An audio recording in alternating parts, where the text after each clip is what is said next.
But first, you always imagine in your mind's eye that it's evil men who destroy society, wild-eyed, spit-flecked dictators pounding the podium to demand the annihilation of their enemies. That's the Hollywood version of it. But in real life, people like that rarely get very far. They're too obvious. It's not the cartoon demons you've got to worry about. It's weak men in positions of power. They're the most dangerous. Men with no principles but the desire for self-preservation. Hollow men who live in terror of being revealed for who they really are. Men who will do anything to save themselves. That's who you should be afraid of. And you can see that in our current moment. The weakest are the most destructive. How much of his childhood do you think Adam Kinzinger spent hanging from the wedgie nail? How many swirlies did Eric Swalwell endure in high school? How old was Adam Schiff before a girl other than his sister kissed him voluntarily? It makes you shudder to think about it. These are sad, insecure, broken men filled with envy and bitterness from their lonely childhoods. They hate you because they hate themselves. It's not their masculinity that's toxic, it's their lack of it. That's really the story of the Biden administration. The weakest president in history joined forces with the weakest attorney general in history to create a police state.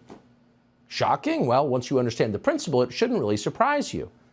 And it's funny now to remember that the smart people in Washington once told us that Merrick Garland was a moderate. They thought that apparently because when Garland's promised Supreme Court seat didn't materialize, he cried.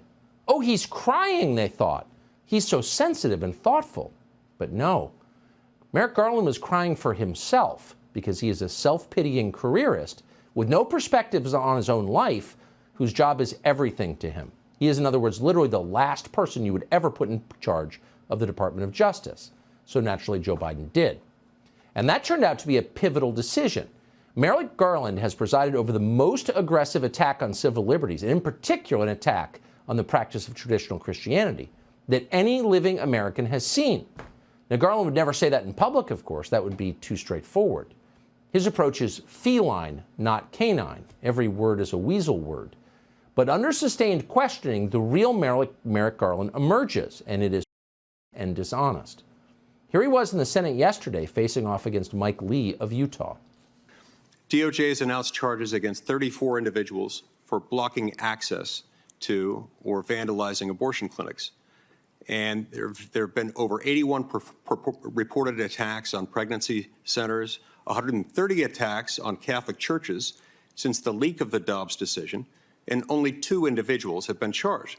So how do you explain this disparity? We apply the law equally.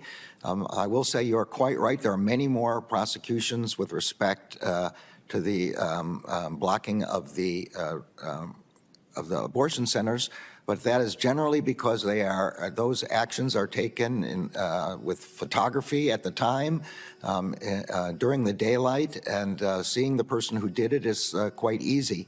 Those who are attacking the pregnancy resources centers, which is a horrid thing to do, are doing this at night in the dark. Okay, in case you didn't follow that, we quote, apply the law equally. We just can't, for some reason, manage to investigate crimes that occur after dark. It's the sundown rule, well known in legal circles. It's hard to believe that Merrick Garland actually said that in a Senate hearing until you remember that, of course, he will say anything, and he does. We're not persecuting Christians, he'll tell you. Then he'll send the FBI after Mark Houck. Houck is a pro-life lay preacher who was praying outside an abortion clinic when a pro-abortion extremist harassed his 12-year-old son. So as any father would, Houck shoved the man out of his son's face. That's what happened. It was not a crime. We know that because no local prosecutor pursued it.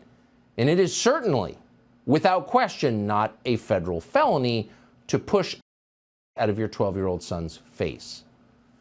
But under Merrick Garland, it is now a felony. Almost a year after that happened, Garland sent armed men to arrest Mark Houck in front of his family.